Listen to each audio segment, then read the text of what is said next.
Hello everybody and welcome back to Liga Raketa Scarab Champions Tournaments Season 4. I'm your host and cast Rider along with Angie. I believe he's going to be with me in the intro. How are you doing? Hi, Ryder. Welcome, everybody. First of all, I want to say, sadly, Beasley Steven can't be with us this evening, but we still have our good old caster, Ryder, who's going to lead the show. And I hope you're all excited for the 1v1 tournament. We have a lot of players who signed up. We're just waiting for them all to confirm their presence. For now, we only have 30 check-ins, and then we can start. So, Ryder, how have you been doing, really?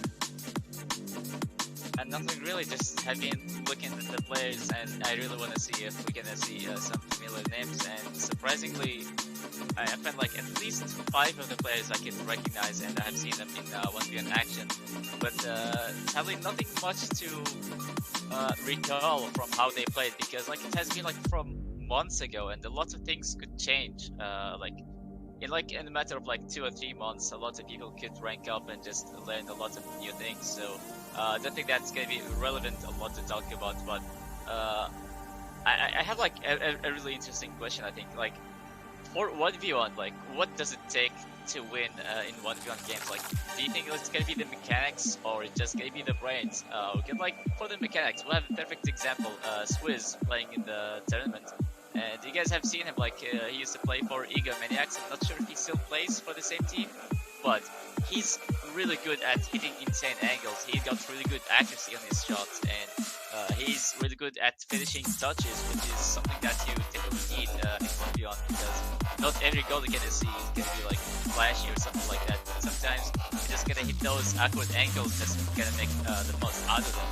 And for the brains, well, we have a player named Strange. He's not from Southeast Europe, but he actually joined in because I gave the link to like as much as like as many people as possible, so they could join in the net, because it's 1v1, and I've seen a lot of people playing once in the Shaman. So I was like, yeah, this is gonna be a perfect competition for the players. So how about joining in?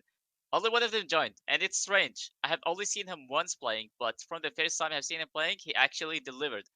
He's a very, very smart player. He's really good at adapting, so if you try to demo him, he's gonna demo you back. If you try to pull some mind games, he's gonna pull mind games back on you.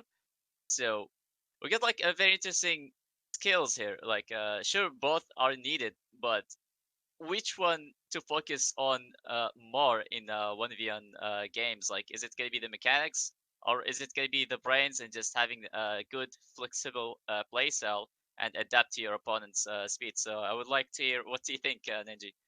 Well, to be honest, I think the most important part of 1v1 is the nerves, because I've seen plenty of players who aren't superior with their mechanics win just because they kept their cool.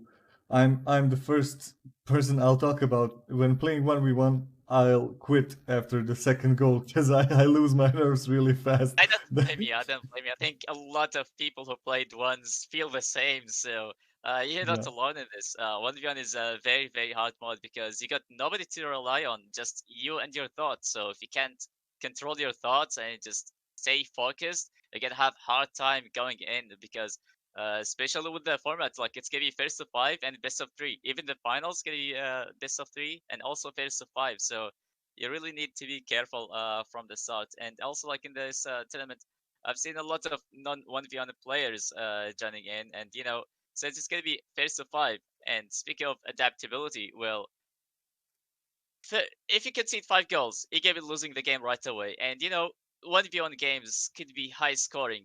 There's like Yeah. kickoff goals could happen, like a lot of them. This is like one of like an absolute nightmare for every 1v1 player to go through. Like, you could have maybe 5 or 6 goals lead, and at the last minute you could just throw it all away because your opponent is just using different strategies in the kickoffs. Like, maybe they could just use like either a fake kickoff, or maybe even a delayed kickoff, or even a speed kickoff. Like, so there are like so many things that could have a factor when it comes to who's going to be winning, because honestly, sometimes it feels like a coin flip if both of the players are just equally good, but they never really play once. So adaptability, I think it's definitely going to be needed because after like conceding one or two, you really need to quickly reflect back on yourself and just see what actually went wrong and try to prevent that from happening. And also like the kickoffs, well, you need to have different strategies almost every time to maybe try to be a bit more unpredictable.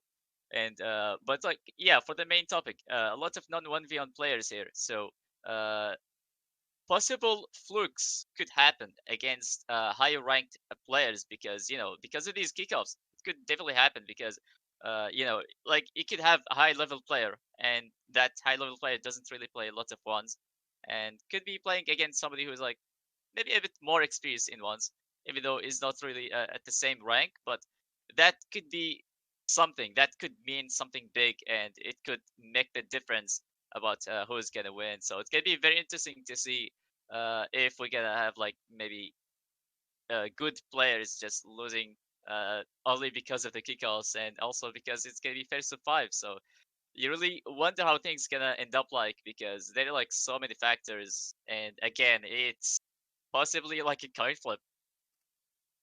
Yeah, I agree with you. You never know when it comes to ones, especially on this level, because when high level players are playing, basically they're all similarly powerful on the field. But when you don't really know what to expect from someone you haven't played before or you haven't even watched play before, I think there could also be some surprises this evening.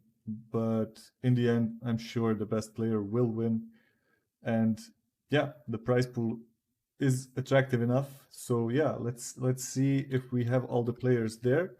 We have 32 confirmed players, and I think we are good to go because if they haven't confirmed or checked in until now, I don't think they will.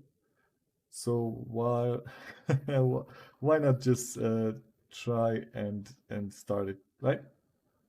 Yeah, hopefully the games will deliver, because it could be quick action. Like we could just see five kickoff goals from the start, and that will be the series. So hopefully we're gonna see some good action between the players, and just like how I said, adaptability and like flexible playstyle are needed in such a tough competition because you can't really spare yourself a lot of mistakes. So you need to do it fast, and during the goal replay, you just need to break things down just quickly enough and try to shake things off instead of just letting those mistakes get into your head. So yeah, it's definitely uh, a moment to show who's gonna have the best mindset and also just deal with the nerves because, like I said, you don't really have a teammate, so just you and your thoughts, and your thoughts could be either your friend or an enemy in this tournament. So it's gonna be very interesting to see who's gonna make it far and gain the most out of the prize pool. I believe it's gonna be 15 euros,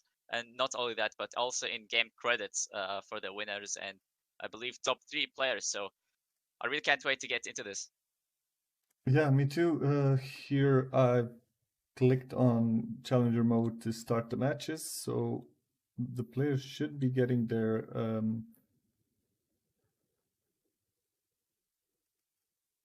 data for entering the match. Just a second, it's my first time. Be gentle. I'm trying to figure out what to do next here. Yeah, So this yeah, is basically something that you have to deal with if you're gonna use challenger mode. Like yeah, having to wait for the players to click on ready up because time zones could be a thing and it could yeah, add some sure. kind of difficulties into this thing. But it's a very stacked tournament. We actually got even more than those available slots. So we got like a lot of players who seem to be really interested in playing ones, which honestly I didn't really expect a lot of people want to do ones. I know Liga Raketa is more about threes and maybe sometimes 2v2. But right now, well, it's gonna be 1v1. So you could even get to see maybe former teammates playing against each others, and that could be something really spicy. And I think, especially like if they are former teammates, I think they would definitely like to have moments like these to prove themselves, and just one of those friendly uh, competitions or like maybe friendly rivalries. It's gonna add a lot of excitement into this tournament. Yeah, I agree with you. I'm still figuring out how to start this. All right. As far as I can see, games have started, so I guess we can just go to a certain game and watch it if we want to. I think we should start with Crow versus Alpine. They're both familiar players, so Yeah, Crow. that He's should, a player for Lupus 3 as well. So we could also yeah. start because like when I checked from the participants, like also in the matches, it's just like he's at the first. So maybe that's there is a reason behind that. Besides just because Lupus is gonna be your team. So yeah, we could definitely see how Crow and Alpine gonna be playing in 1v1 action. It's gonna be very interesting. I've heard of the name Alpine from Liga Raketa before, but I would love to see what he's really made of, and especially in 1v1 to see his individual skills. Yeah, agreed. Okay, I have the invite from Crow. Just gonna need you, right? Well, I can see you on the friends list for Steam or for Epic, Oh, it's Rider RL. I think I have you there. and I don't have you. Oh well, you gotta add me then. Just a second. Yeah, like I said, it's Rider, just Rider RL at the end. it says you're already friends with Rider, but I can't add you. Oh well, that's kind of strange. How about name and password? I think that could work. Okay, I Oh, never mind. just I just got an invite. invited I you. just got an Yeah, you, invite. you appear to be offline, but okay. Oh, it's not even allowing me to join. That's now that's something. Okay, Rocket League going crazy as always. Yeah, it just like it can't be rockily good at these moments where you just have these some hiccups like from features that you expect to be working, but sometimes like things don't always work, so you gotta deal with them. And apparently, dealing with them isn't as easy as you may think.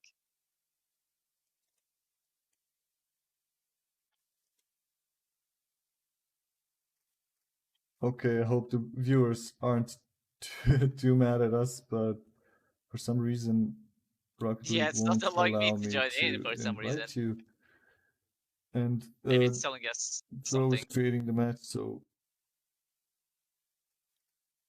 okay, so Alpine is actually creating the match, as uh, Crow just said.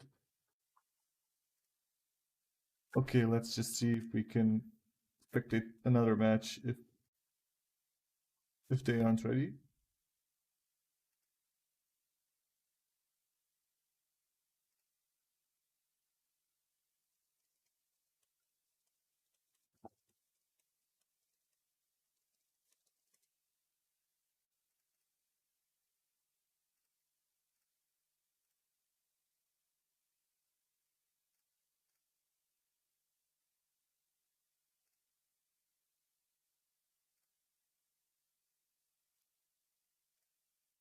So, do you have any expectations for who could win today of all the players? Well, honestly, I think possibly it could be Swizz. I'm not really sure if Hoodie is playing, but if Quellos is playing, I think yeah he might actually be able to win this. Haven't really seen his name in the participants, but I've seen Swizz and I know that he's like at the same level as Quellos, so potentially yeah he could actually win. But unless we get to see some other names and other players to be climbing up the brackets and make it far and just maybe even surprising us because you never really know. In 1v1, there's like so many things could go wrong at any time. So, like I said, it's basically like a coin flip. So, kickoffs could have a huge factor on deciding who's gonna win. Regardless that your opponent could be higher ranked than you are. So, even it's just like you could pull those mind games and maybe even have smarter kickoffs, like maybe different strategies, trying to be unpredictable. I think that still could help that player to be winning and just advancing to the next brackets and just make it really, really far.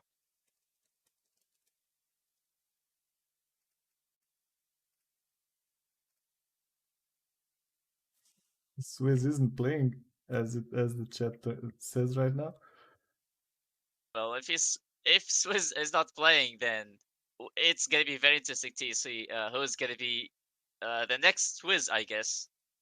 You know, because like Swizz, I know that he could be very mechanical. He's very fast and all, but haven't really seen him in 1v1 action, only in threes. But again, like I said, it's gonna be very interesting to see mechanics or just maybe those adaptability skills, which can become in handy more. Like, is it gonna be those flashy mechanics, being speedy and all, or just maybe having to find a way to fix your mistakes really fast and try to adapt to your opponent's playstyle, and just having a fluid playstyle could be helping to mesh together and try not to have like any kind of weakness point, and just try to get over those obstacles. So it's gonna be very interesting. 1v1, this is why it's like one of the hardest mode ever, because you have to do everything yourself. You have to defend and you also have to attack all by yourself.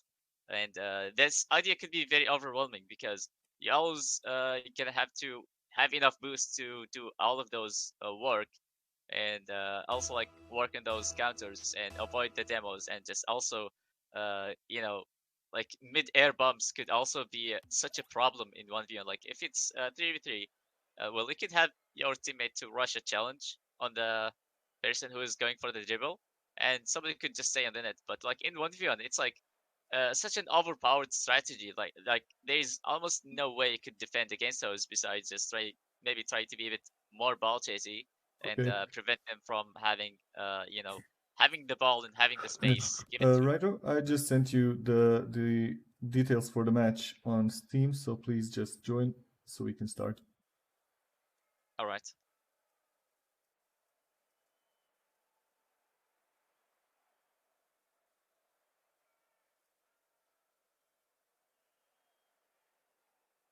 We're all there, just waiting for you.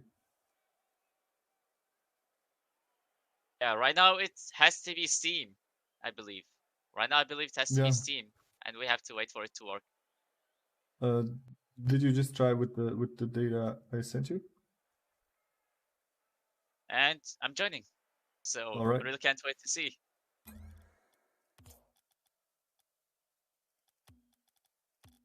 All right, we got Crow versus Alpine. Hopefully everybody's gonna be ready for it.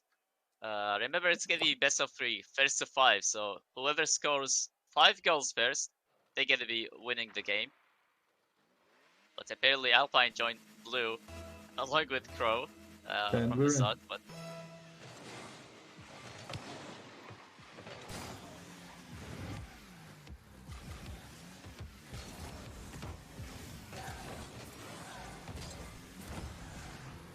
or seems to be a very normal start.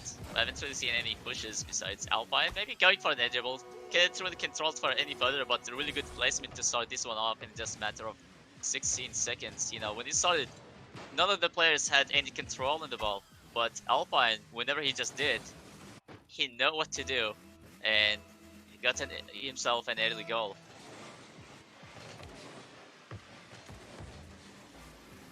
And now Crow having to respond back. One goal is not a problem, because in ones, anything could happen at any time.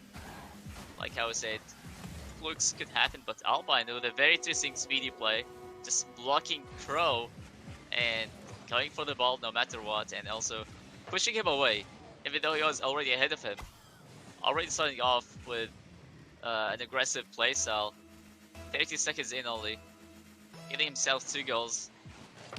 That is something every 1v1 player would like to have when it comes to starting the games off, because having early goals could help out a lot when it comes to staying confident and also dealing with the nerves later on. But for Crow, things seem to be kind of building up in just 1 minute only. I've seen a lot of action coming from Alpine, but Crow nothing much besides defending and defending and how to get away from those plays. But Alpine, again, finding a way to put the ball in, just carrying it over. And again, there's like no control in those air dribbles whatsoever, but he's still able to find a way and just find those gaps in the defense from Crow. And right now, 3 goals lead. 2 goals, and it's already going to be a win for Alpine. And so far, I haven't really seen any attempt of answering back from Crow, but we seem to be about to see a quick response as he's working on the transition. It's gonna be cleared and controlled by Alpine. Now Alpine having the space, but deciding not to go for it. Trying to wait for what Crow is gonna do in the offense, but so far things have been really quiet. And Alpine with an open net, there's a lot of things to go for, but oh, the ball just doesn't really go in. Alpine, he thought it was gonna go in without even having any other touch, but Crow, he definitely take those, and he finally gets himself a first goal. You really need to be careful from these moments, because these could be the start of where things start to go all the way around, Denji. Agreed, Crow is kicking back now, and let's hope he can show us that Lupus 3 strength and he can come back from this. Because Alpine started out really strong. Didn't really give him a chance to think about what to do. He just came from the get-go, he just started attacking and attacking all the time. Alpine knowing what to do in the air, which is something that you don't always get to see in 1v1. Most of the times you're gonna see grunt plays, but Alpine taking the ball up, and he's able to go for these dribbles. Maybe this time we're gonna see a better control. At least it's definitely better air control than the first maybe 2 goals from Alpine, but 4-1, you have no other lives to spare yourself right now.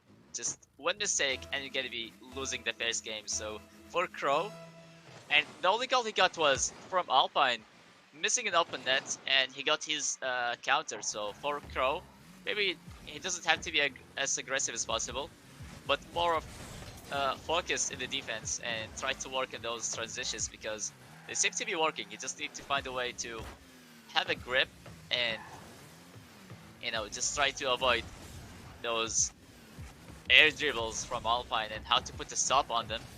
But this time, barely any boost. Can't really have a speedier transition, but still gets a demo. But he still has to find a way to control it, and Alpine, I believe, is going to be showing up and ready to challenge once again.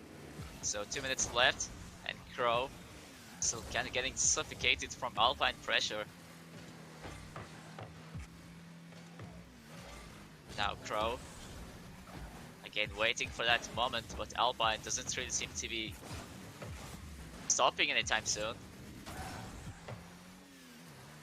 And Crow, again, barely any boost, really preventing Crow from having his counter plays, forcing him to stay in the defense and not even crossing the line in the middle of the field. And Alpine with solid really ball not, control. Really not letting him have his way here. And Crow finally fights back. Oh, he gets to score an open net. I've seen him scoring an open net, but who knows? 1 minute and 14 seconds left. And just like I said, kick-off goals can happen, so it's definitely not over. Like if you play a lot of ones, these moments really remind you that you still need to be careful. Just because you're having the lead doesn't really mean it's already over. There's still time remaining, and 1 minute, honestly, for ones, that's quite a lot. A lot of things could go wrong, and in just a matter of seconds, still, let alone a minute. But really good flick from Crow.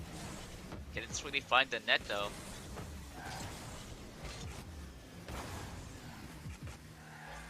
Now Crow, less than a minute left. We need to see a bit of faster action, because seems to be able to score in those counterattacks, but seems to be very slow. And right now he really needs it, because barely any time remaining.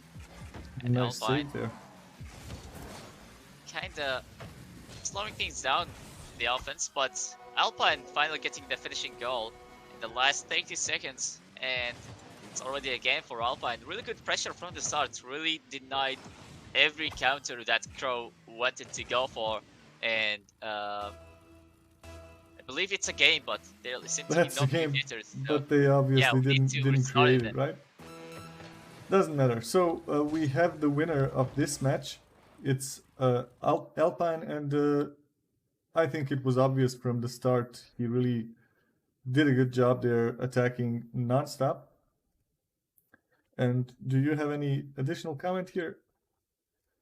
Well, for Crow, I mean, at the end, he seems to be doing well when it comes to keeping up with the pressure, but it seems to be he was a bit slow when it comes to scoring, and I think that's still like an underrated, maybe something that's like underlooked because it's first to five, and in all of that time, Alpine has been attacking, forcing Crow to stay in the defense, and it takes very long for Crow to find a way to break through and try to have something to offer in the offense. So it just like Alpine has been controlling the pace and controlling the entire game as well. So it's really prevented Crow from getting to score any faster. So even though if he was like able to uh, have something done, but seemed like the time left wasn't really helping at all for Crow. All right, let's just see if they are ready for game number 2.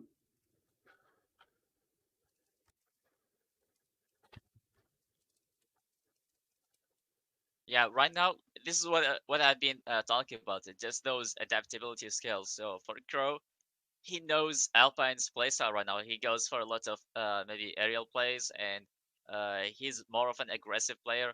So Far Cry definitely needs to focus more on boost management because in so many counter plays he was either stuck at 12 or just completely no boost, like zero in his tank. Couldn't really have things to be done any faster, and that allowed Alpine to keep on attacking and attacking until like the last 30 seconds, and eventually Alpine find a way to get the finishing goal. So uh, boost management definitely needs some working, and yeah, for Crow, I think he just need to have a consistent defense and better boost management and rely on maybe those slip ups coming from Alpine and just score those open nets from those counter attacks.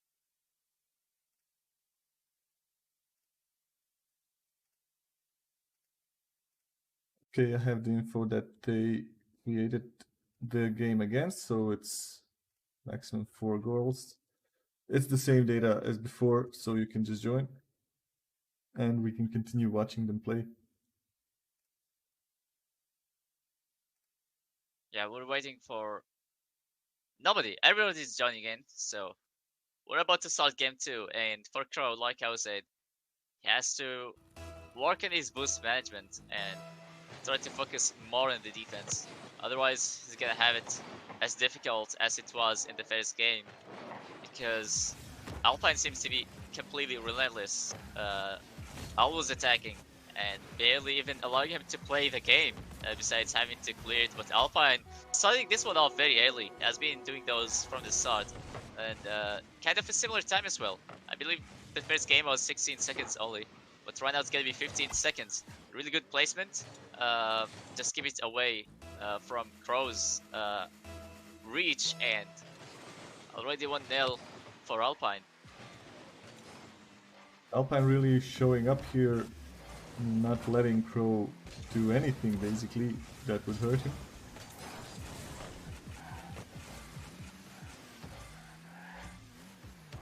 Now Alpine having lots of space. So for Crow, he just needs to be careful. Is it going to be another air dribble? But it's going to be ground dribble, and Crow easily dealing with that. But Alpine still keeping the pressure on Crow. Very interesting bomb comes in. Just need to finish it off. Crow is still able to put the ball in. A really interesting play from the midfield, and Crow just all of a sudden is able to surprise us and also Alpine with that play.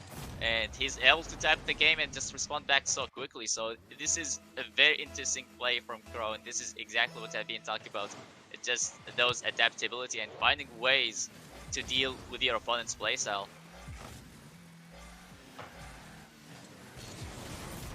Oh, really good placement from Crow right off the kickoff. Haven't really seen him in the lead in the first game, but right now we get to see him. Really good touch at first to set this one off, and Alpine making the turn, yet he's not able to get the touch. And Crow, he's able to find those gaps in the defense, and he's able to take the lead right now, 2-1. And remember, it's first to 5, so if Crow keep on playing like this could mean something really big. And the fact that he's showing a lot of potentials. Yeah, maybe like the first game was, yeah, just try to warm up and see what his opponent's made of. But right now, seems to be capable of uh, dealing with his opponent's playstyle very well and try to find his weakness. But Alpine barely shot the ball on target, and Crow on the counter. It's gonna be an open net, but the shot wasn't really on target. So Alpine having to play this with barely zero boost, and he's still able to get the block. But Crow getting another physical play. Can he turn around and put the ball in any faster? Take the shot. It's gonna be blocked.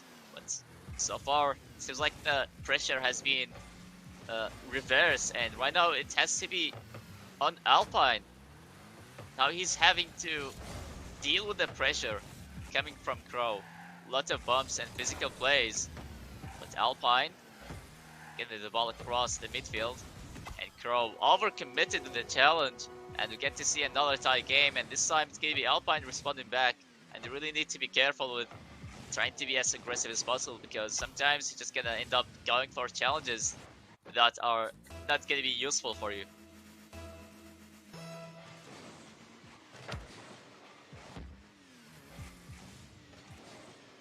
Right now the game has been tied up, so it's gonna be very interesting to see who's gonna take the lead. Is it gonna be Crow again, or it's gonna be Alpine? Because Alpine has been defending a little bit more compared to the first game. But Crow seems to be still trying to find the perfect balance between keeping up with the defensive rotation and also trying to be as aggressive as possible. Because he has been forcing a couple of mistakes from Alpine that help him to say a bit more in the offense. Now Alpine just trying to set the ball up, but there is no luck in doing that. But he's still able to control the ball and take it wherever he goes in the field. Now Alpine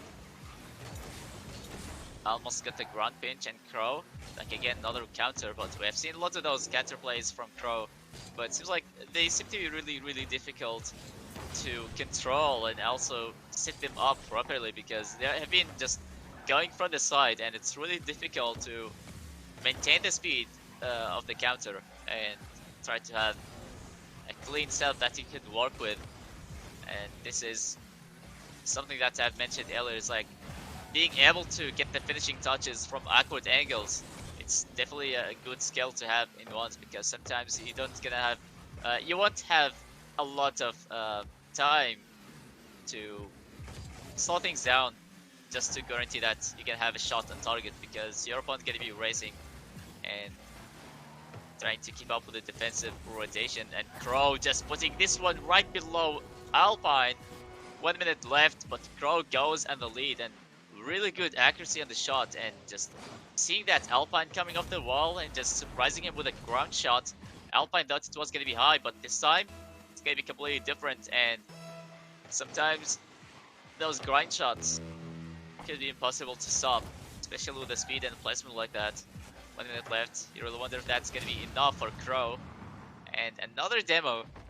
Very interesting to see from Crow. Still applying the pressure, even though his job seems to be almost done. But Alpine, really good setup. Zero boost, can't really finish it off. And Crow getting there in time. Less than a minute, and Crow, you really get to see that he's trying his best to keep on controlling the ball and prevent. Oh, what a play from Alpine. He gets a demo and the goal all at once. A perfect revenge after getting demoed and bumped so many times, and this is how Alpine can be responding back, and especially at a very important goal. Less than 30 seconds left, and the game's tied up once again. You really need to be careful not to concede a kickoff goal. And Alpine again going for an air dribble, and this time he's able to carry it over. 18 seconds left, and the lead just gets stolen from Crow. He almost had it at the start, but Alpine knowing how to abuse those aerials for his advantage. And right now 18 seconds left. Crow either has to find a way to respond back, or he's gonna be out.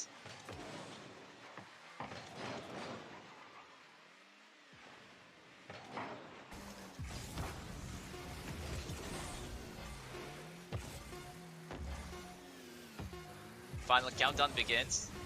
Alpine keeping up with the pressure and trying to kill the ball. However, the ball is still alive. Crow, I really wonder if he got enough boost to follow it up, but he stayed in the ground, so that didn't even look like it was a good sign, but it was a very close game.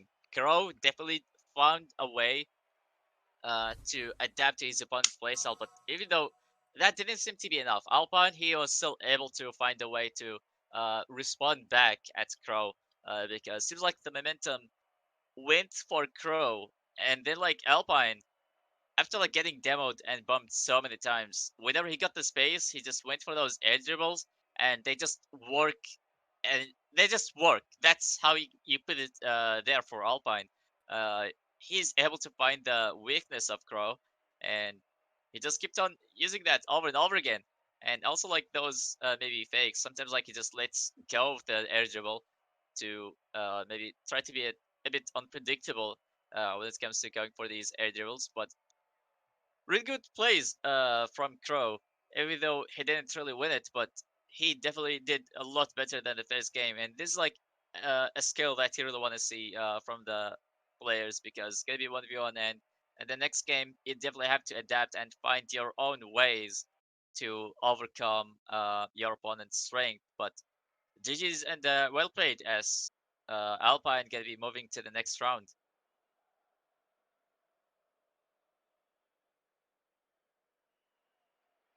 I believe we can have even more games, and like as we advance in the brackets, we're gonna see closer games. So Alpine and Crow, this is like round one, the first series we had to cast, and it was very close actually, even though it wasn't even in game three, but game two was only one goal game, so it really shows how it could have gone either way around. But maybe time was needed more for Crow, but I'm pretty sure we got more exciting games to watch and cast in the next few minutes. So, how you guys gonna still be staying around as we're looking for a game to cast? And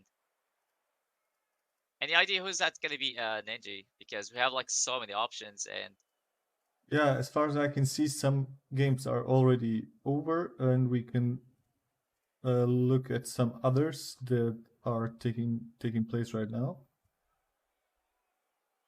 Again, I'm sorry to the viewers, but we have to just like take a second and figure out how everything is going on this platform.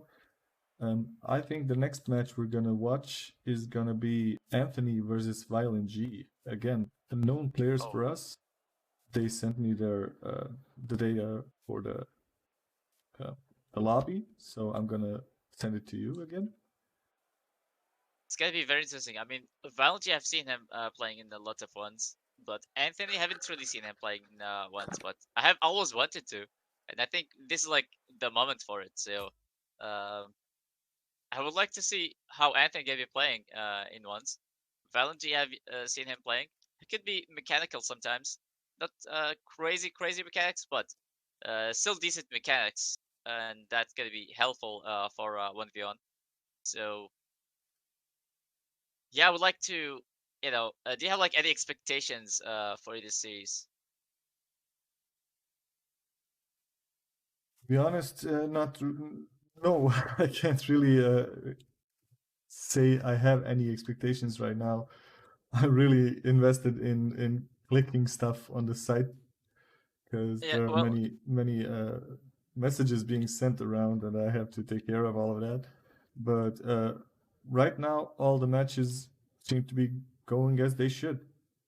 So let's yeah, just say, yeah, for Valenty, he plays a lot of ones. That's for sure. He might be like 1700 MMR of those who are wondering, and I believe Anthony is 1800, so that's like one rank higher than Valenty. But Valenty plays a lot of ones, so I might still have something in this game, because he's more experienced in ones compared to Anthony. So it's gonna be very interesting to see if that's gonna be enough to win a 1v1 game, or just the rank difference gonna do its job. But apparently it seems to be the rank difference, and Anthony getting the finishing touch, and I believe that's like maybe the last goal from this. from this whole series as well.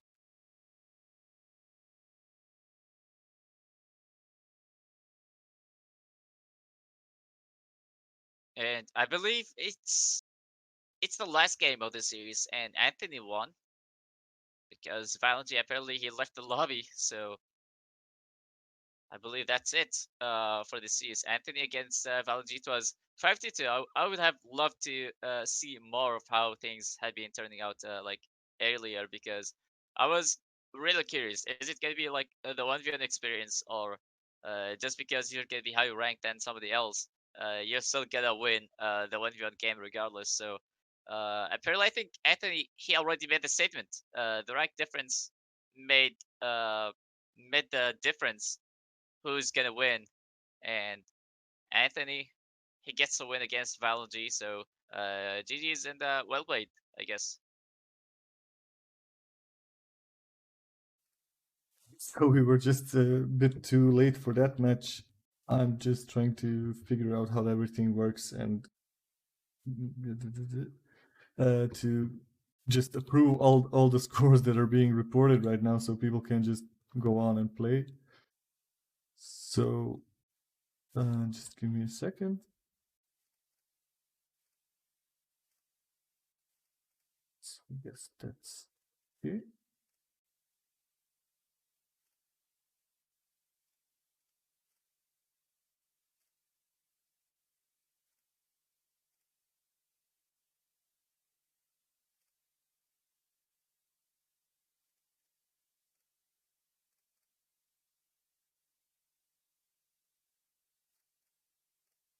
So, Ryder, how are you feeling about season 5 coming up? Are you excited to cast it again?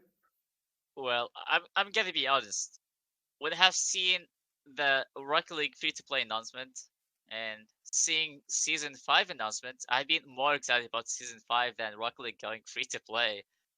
This is how excited I am for it, and I would really love to see like the same players like forming maybe new teams and just trying to find their own success. And not only that, but also since Rocket League going free to play, possibly you could see new teams joining in maybe, and it's gonna be very interesting. Like maybe like it's gonna be like those experienced players and teams versus maybe teams like we haven't really heard of before, like joining in and just trying to make a name for themselves. And I'm really excited for it. It's also like maybe I believe a new format, just like how the article mentioned, like best of 5, and we can have a qualifier. So we no longer gonna have one-sided series where it's just gonna be one team scoring and the other team just pressing X to skip goal replays. So I think that's also like a great change for the tournament. Like not just for those who are watching, but also for the teams and for the players who are going to be in the tournament. Yeah, I'm really excited to see what season 5 brings to the table because we have some changes, as you said, and let's just say I really worked hard together with the whole team to make it all happen. And now that we're so close, I'm really not patient enough to wait for it. I just want it to start tomorrow. Yeah, I just wanted to start right now. Honestly, I really want to see like those maybe roster changes and like stuff like that because Lupus 3 got two new players. One of them called I believe Miha, and the other one called Dacia. I've seen Dacia playing before, and I heard of him so many times. So uh, I would love to see how is that gonna affect the team dynamics because Lupus 3, for example, like they have always been hot and cold team. So sometimes they play well, sometimes they don't. So uh, it's really difficult to set any expectations or just like when you're about to watch them play.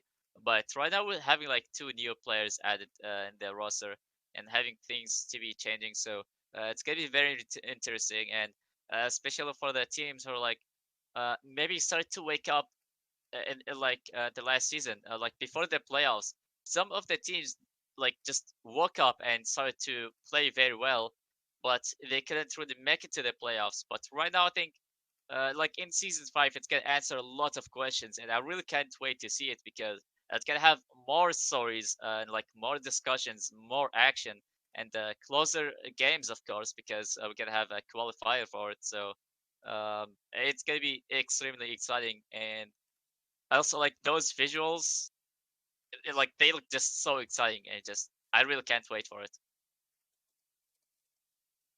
Yeah, so we're all on the same page there. I think basically just waiting for it to happen.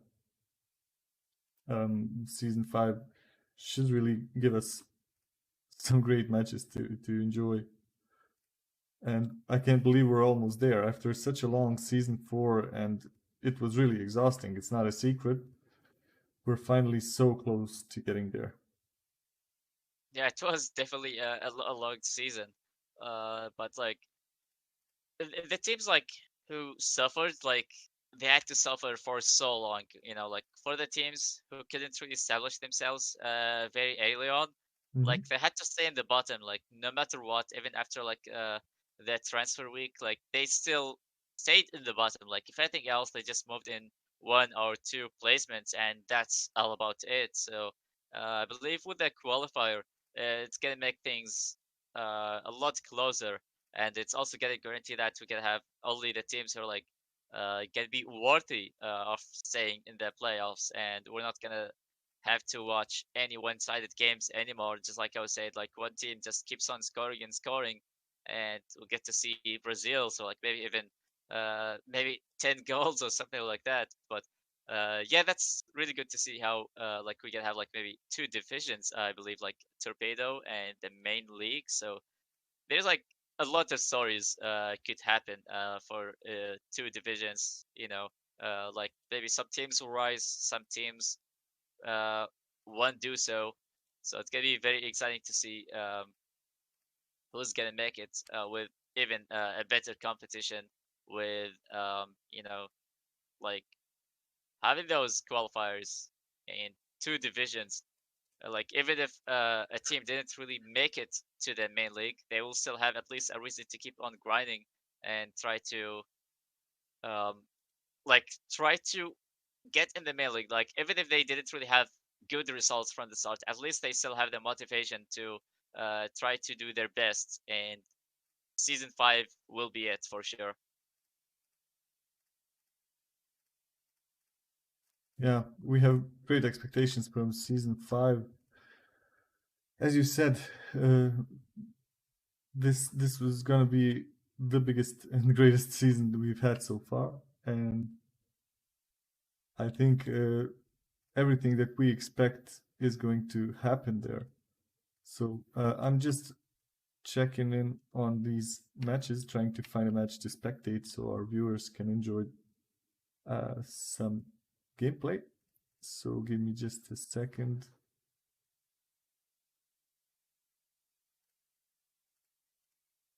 We should be there soon.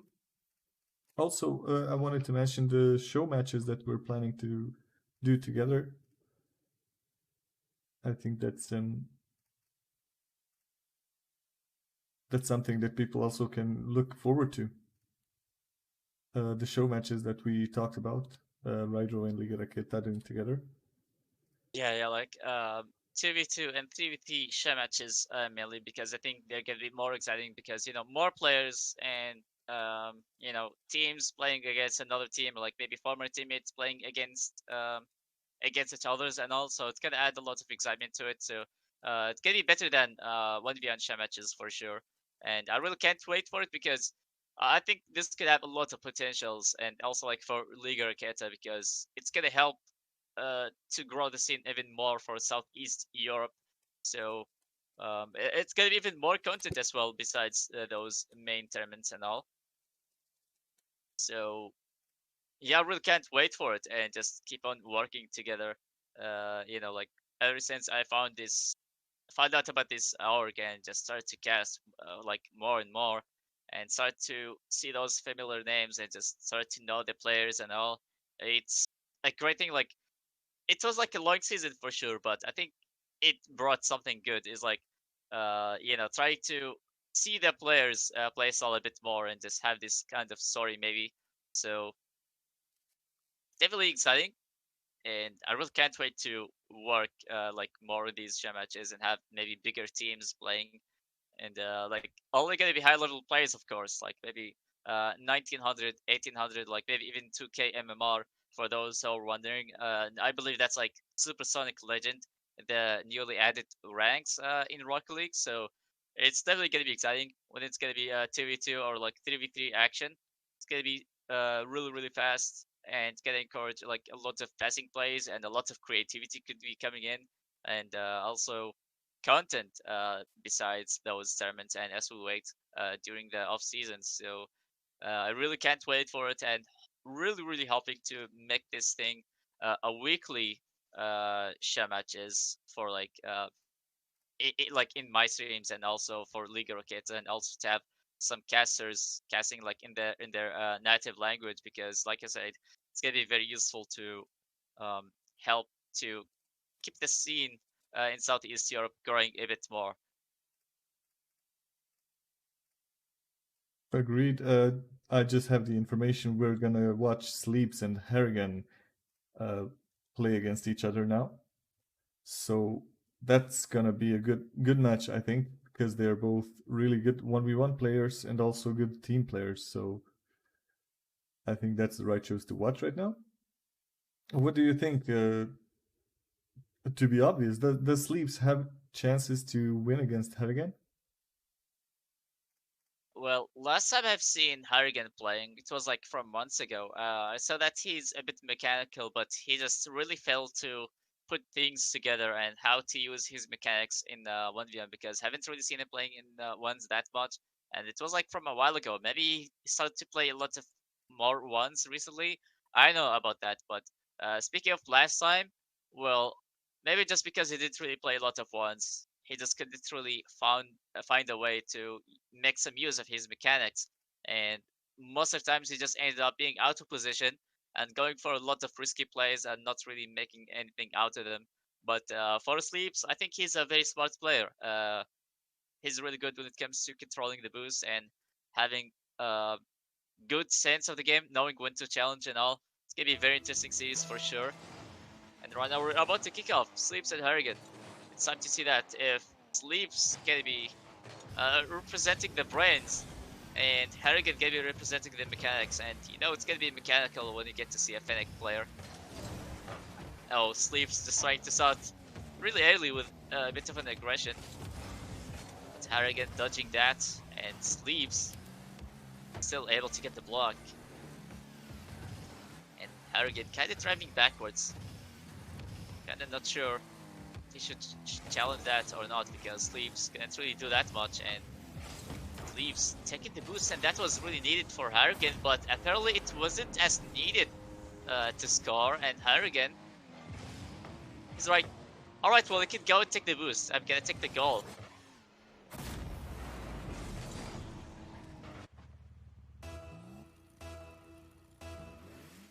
And for Sleeps right now, he just needs to be a bit more careful when it comes to trying to be aggressive. Trying to get a demo, but doesn't really matter right now. He gets a goal right away from the kickoff, and this is basically a 1v1 for you. Sometimes you can just score, and it could take you very long. And as soon as the next kickoff happens, well, you're gonna lose that 1-goal lead, and the game is tied up once again. It's like nothing happened. And Sleeps, very interesting kickoff, going for the wave dash instead. Having the control, and Harrigan in defensive positioning.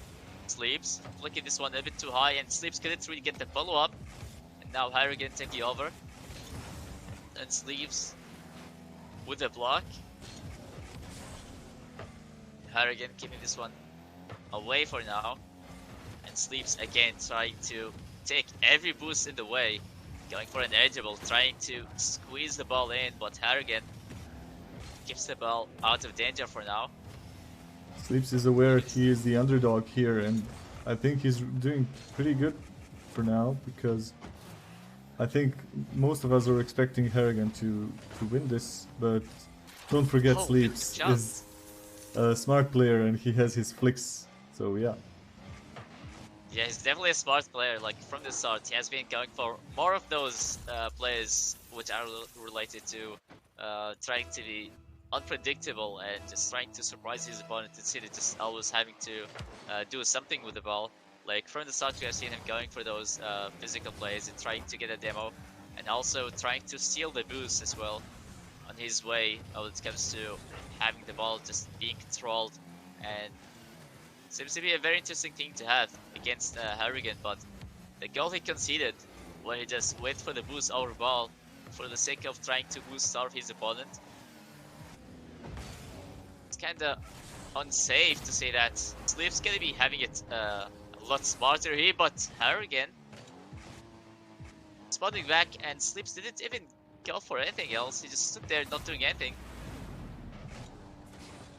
I feel like they're listening to us while playing, so when we say Harrigan is the better player, Sleeps starts attacking more intensely. Then when we say Sleeps has a chance, Harrigan starts playing more intensely. Yeah, that seems to be the case. Oh, Harrigan with a Oh, flip great reset. too. Really interesting angle though. Just Nice, coming nice off the goal. corner. Or maybe not really off the corner, but still coming off the wall like that, and he's still able to put the ball in. And didn't even let the ball bounce on the ground, so that's a big play from Harrigan. And just like how we said earlier, mechanics versus brains, and this is like the perfect example for it. Harrigan, I'm trying to pull a similar play again, but couldn't really finish it off, and Sleeps barely any boost. Now Harrigan taking over, still going for an edible. Trying to get the double tap, but still not gonna go in. And Harrigan putting the shot on far post, and it is like another mistake where it happens from Sleeves, where he just goes boost over ball, and you really wonder how long it's gonna take to find the balance between starving your opponent and staying in the position and not leaving the net wide open for the sake of starving your opponent with a boost. Right now, being done by two, Sleeps have to be a bit careful on his next steps. Really good flick over the top, but there is no follow-up, and Harrigan having an open net. Just taking his time, he doesn't really have to be maybe excited about scoring it. He just keeps it rolling, and the first game goes toward Harrigan, and it seems like mechanics definitely were definitely on display in this game, but it seems like we're not gonna have any mutators, so it still says 5-2, but no winner has been announced, even though it's supposed to be Harrigan. Yeah, it's supposed to be a 5v1 match, but obviously players don't really read the rules and everything.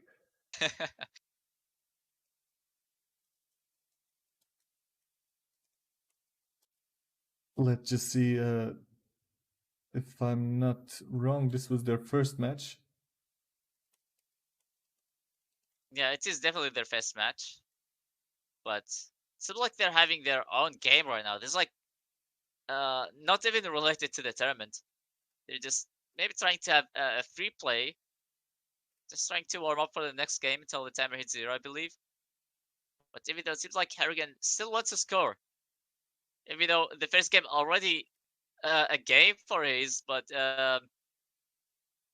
already having another goal, and Harrigan maybe he wishes that's gonna be carried over to the next game to start off with a 1-0.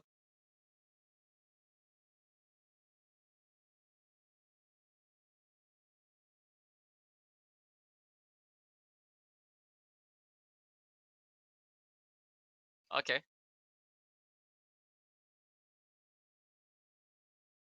yeah, Harrigan still going for those flip resets, and I believe yeah, just like I said, we still have 1 minute, but that 1 minute of free play is still going on. So sleeps, I think this is a perfect moment for him to try to maybe play and just try to boost up his opponent without having to worry about leaving the net wide open. But we're gonna have to recreate the private match because they forgot to set the 5 goals mutator. But the first game again went for Harrigan. Really good play, but a lot of mistakes happened from Sleeves, so he just left the net wide open. and that caused him to concede 2 goals from the same mistake. And remember, it's 5, so you really need to find a way to prevent those mistakes from being repeated over and over again. Otherwise, you're gonna have a serious problem, and that's gonna cause you to lose the entire tournament. So for Sleeps in the next game, Devil has to be careful when he's going for these boost starving plays. It's definitely a part of his playstyle, but here just needs to maybe not to focus on boost starving a lot more and just try to have uh, like have a smarter way to do it instead of being his top priority. Just grab the boost on the way. Otherwise, we're gonna see a lot of open nets being conceded um, against Sleeves. But for Harrigan, he's still big mechanical and he's able to find his ways to score. So it's not really just coming from his opponent's mistakes. Like that flip reset off the wall, which is something very interesting to see. And I wasn't really shocked because I knew that Harrigan can be mechanical, but he was able to pull a really nice angle and he's able to use those mechanics perfectly in the 1v1 without having to uh, maybe get to be like deep upfield and leave the net wide open. So it's a really good balance coming from Harrigan. But right now, it's time to see that if Sleep's gonna be able to bounce back, or it's gonna be Harrigan still finding ways to have a dominant playstyle with his mechanics, because his mechanics have been on display the entire time in the first game, and right now, Sleeps, his smart decisions were on display, but seems to be they weren't really on their maximum potentials. Right now, Sleeps trying to start this one very quickly. A very speedy flick from Sleeps, and that's so much power in it. 100 kilometers per hour. There is no way could stop that one. Not even Arrogant was expecting such a start, and Sleeps having an aggressive start. This could be very important, but Harrigan winning the kickoff and Sleeps having to play it a bit more defensively. And Sleeps maybe trying to have a flip reset. He gets his flip though. Is it gonna go in? It's gonna be bouncing all the way out. That's gonna be into an L for Sleeps, and he already stopped.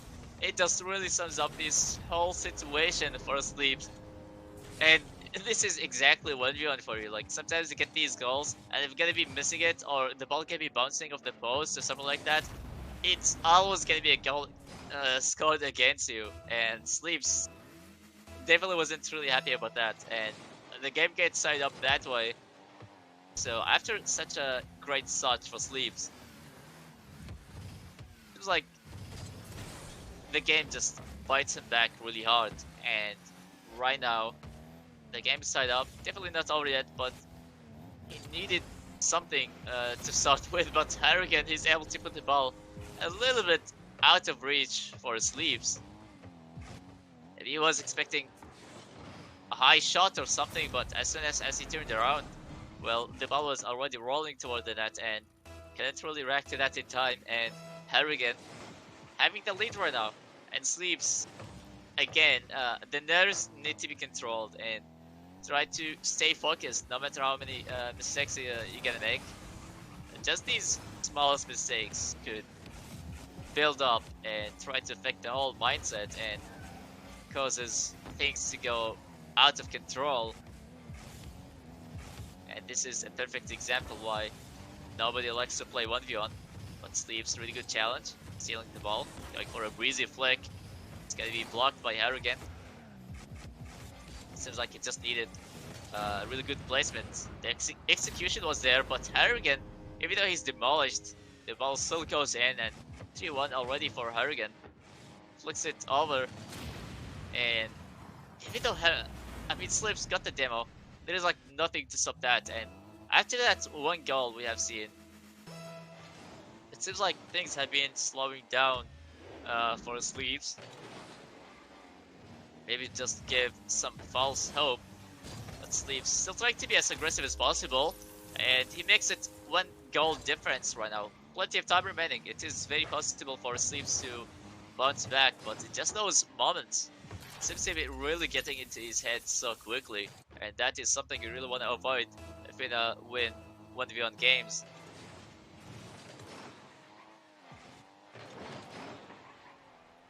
Sleeves stealing.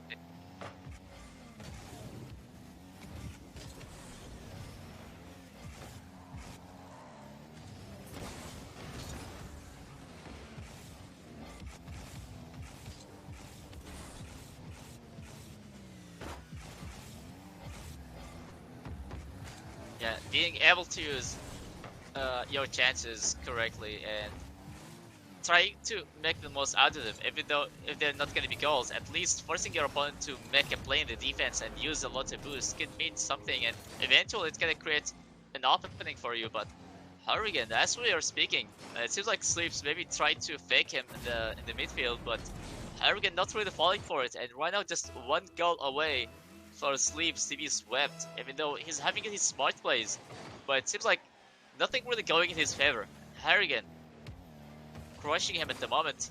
And Harrigan with a fake to finish this one off, and he just lets the ball to be rolling, and another disastrous moment for Sleeves. And Harrigan takes it in a sweep.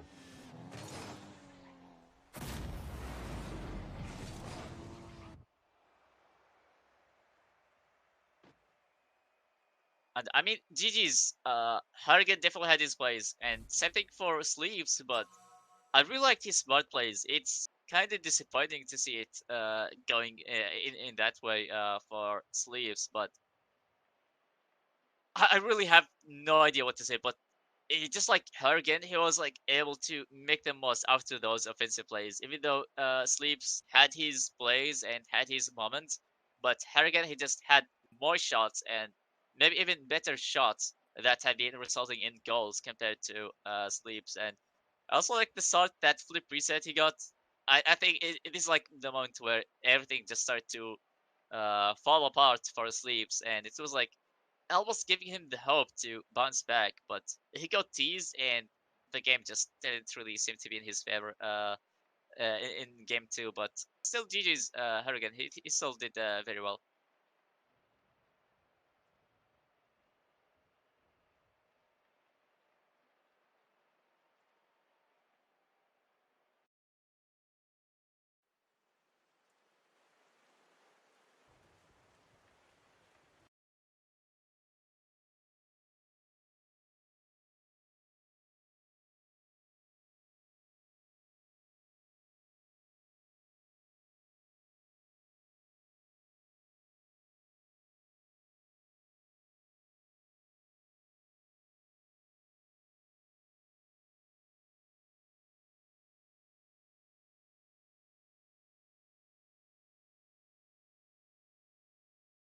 Oh,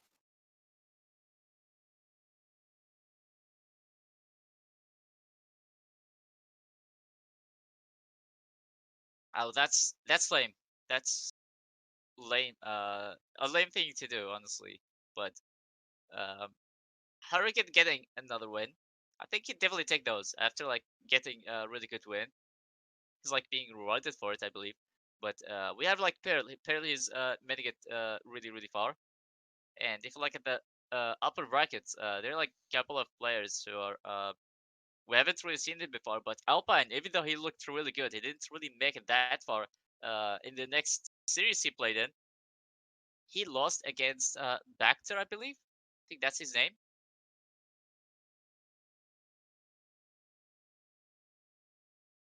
That's that's very interesting. So Quellos is playing. Maybe Swizz isn't really there, but at least Quellos, yeah, I have seen him playing before, and he's basically having a similar playstyle like Alpine, like being really fast and could be very aggressive, forcing his opponents to be staying in the defense a bit more. But Quellos doesn't really go for a lot of these aerial plays and all. He like maybe likes to keep it on the ground and just being really fast in general. But um, having Quellos and Alpine in this tournament, it really shows that there is like more talented players in this, even though they don't really seem to be playing a lot of ones. But it's definitely great to see how like mechanics and those smart plays having like to be put on display in the same game, like how we did for Sleeps and Harrigan. But we're still about to see more of that, and maybe even get to see um, something like mechanics versus mechanics. Maybe that's gonna be a thing later on because Quello seems to be in this tournament and he's still um, staying in these brackets. So that could mean something great and more exciting to see in the next games we're gonna be watching. Yeah, as far as I've seen, Quellos is playing against Spongy A6. And on the other side of the bracket, Pearl is already in the finals, in the semifinals, and Harrigan as well. So Pearl is waiting for the winner of this match, Quellos versus Spongy A. And Harrigan is waiting for the winner of the match between Anthony and Azaraza. I'm really trying to pronounce these names right, so forgive me if I'm not. And yeah, let's just join this match between Quellos and the other guy. I'm just gonna say it like that, and see who wins that one. And at this stage, I think we're in the territory where everybody's basically a good player. So yeah, there shouldn't be a Probably problem like in watching the this. quarters and in the semis, those players gonna be evenly matched, and you don't have to worry about like one-sided games. We get to see one-sided games, like I said, like in round one and maybe in round two. But later on, as we get deeper and deeper in this tournament, only the best players will make it really far, and we get to see closer games, of course. But uh, again, even though Sleeps and Harrigan seem to be like a sweep, I think it was like a very close. We have seen a lot of close plays from Sleeps and Harrigan, but again, even though it's just like, all right, Sleeps really lost, but that doesn't really seem like, yeah, he's like maybe not as good, but remember it's first of five, so it really limits who's gonna make it like before the timer hits zero because you can have like 5 goals lead or something like that and lose it from kickoffs only, and it doesn't really give a lot of time for the players to prove themselves. But it is what it is, and Harrigan he was able to get 5 goals still, and he moved, so he definitely earned it. I'm not saying that it was like just a fluke or anything else, but um, it's very interesting to see how who's gonna score more and faster than their opponent. That's who's gonna be the winner of this tournament.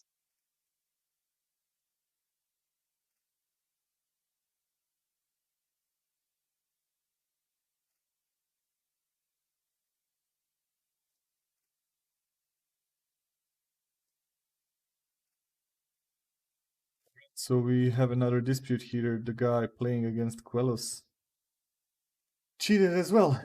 He should have lost against Ramsey, and since they didn't give us the info in time, it means Quellos goes on. He wins this one,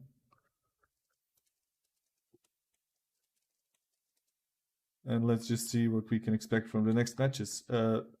You'll be glad to see Pearl and Quellos are in the semi-final match, and that should be a treat to watch. Definitely gonna be exciting to watch. Corliss has always been fun to watch in 1v1. Yeah. Ever I've started to see him like in 1v1 tournament, or like maybe even in those share matches. So he's really fast and he's able to find his ways to bounce back, even if he gets to lose a game. He's like he's able to shake it off and just try to do a lot better in the next one. So speed and consistency is his like strength, strength I believe.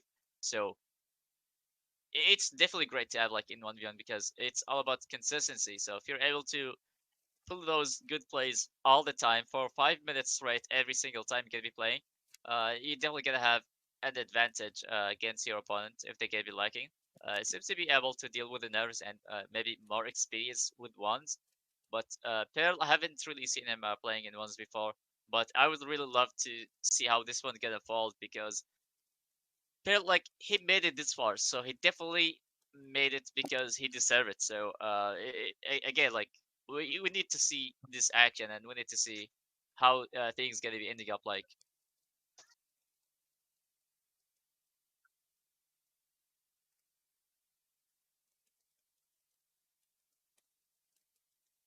I'm talking to Quellis now. They're gonna let us know when the match starts. So hopefully we'll be able to spectate this match. I believe they're having their warm up at the moment, but you know, Yeah, should be happening soon. yeah, we have Anthony and versus Azaraza in the quarters. Is it that Azur or maybe I that's don't somebody know. else? I can't really follow all these nicknames. Because They're I see changing them all the A, time. Z, and R. Like I'm gonna assume that's gonna be Azur. So maybe it's him. I have no idea, but those names are like very familiar. Like Harrigan, Quellos, Pearl, and also Anthony. Um I was like seeing a lot of those unfamiliar names in this tournament.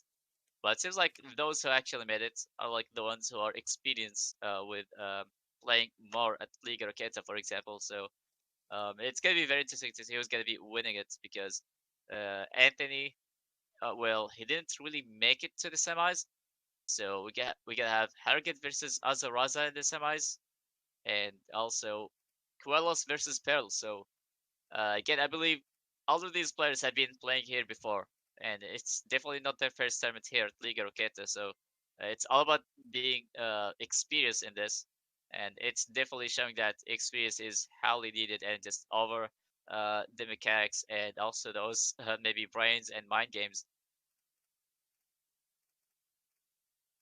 Okay, so turns out Azure won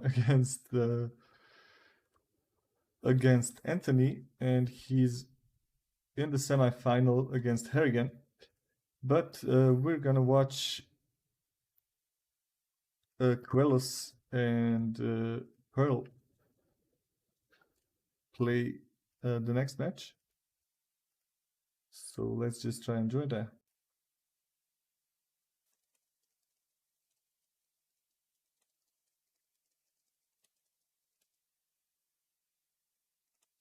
Do you have like any predictions? Who's gonna make it to the finals and who's gonna win it? To be honest, in the other game where Azur and Harrigan are playing, I think uh, Harrigan has more chances. But in this game where Pearl and Quellos are playing, I think it's gonna be really close. Yeah, I think Quelos and Harrigan are more likely to make it to the finals, Yeah, and I'm not really sure if we're gonna see maybe game three or like possibly like every game we have seen so far. It was just a sweep, yeah. so I'm gonna assume that it's gonna be Quelos winning against Harrigan 2-0 in the series, but hopefully we're gonna see a closer series. Like I don't really want to see another sweep in the finals. I want to see maybe overtime in every game and just try to see more of 1v1 action from these players because again, Quellos and Harrigan seems to be so much fun to watch. Harrigan is very mechanical and same thing for Quellos. So it's gonna be very interesting to see, but who knows? Maybe Peril will be able to beat Quellos and deliver an upset, or maybe it's gonna be Azaraza and just make a name for himself.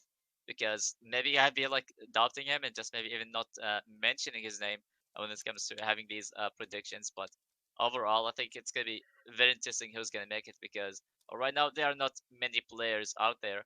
So just those four players, and only two gonna make it to the finals, and only one can be winning it, of course. So I really can't wait for it. I would really love it to start right now because I'm just hitting on joined private match because I really want to see the game, but seems like the game hasn't started yet.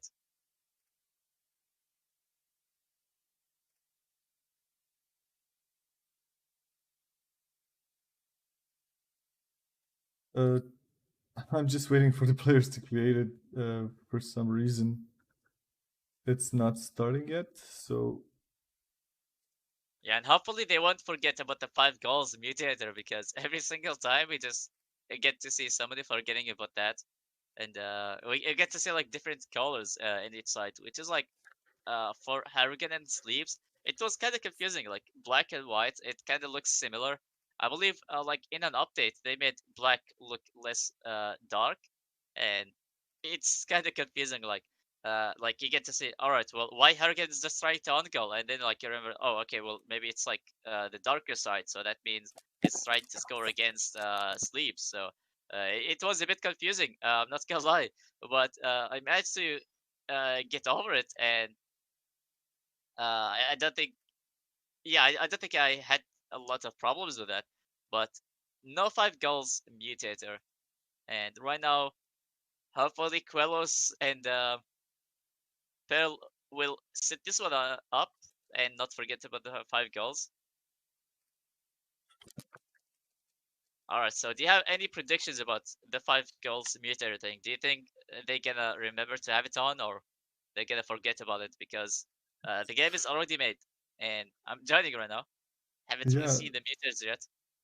considering how well they've done a job Yeah, so far, finally.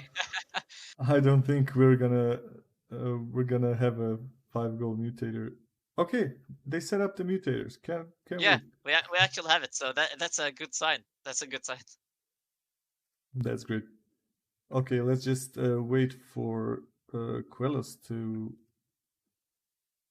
um, join the game. Because honestly, I was disappointed. I was like, it's a 1v1 tournament, and Quellos isn't there. Like, what are you doing, Quellos? But later I find out that he's actually playing, and that Barkter, or like whatever the name he chose, it's actually Quellos. I was like, well, that's great, you know. But right now we're just waiting for him to join in, and I also can't wait. I've been like waiting and waiting, just spamming join button and trying to get to see this as fast as possible. And so far, everything is ready. I'll get the 5 goals mutator. We'll get the 3 games mutator as well. But Quellos isn't there yet. You wonder what he's doing at the moment. Maybe customizing his car, or just chilling in the free play at the moment. There's just a bit of confusion about the platform. The players aren't familiar enough yet. But Quellos is here, and we can finally start this semi-final match between these two. Should be joining.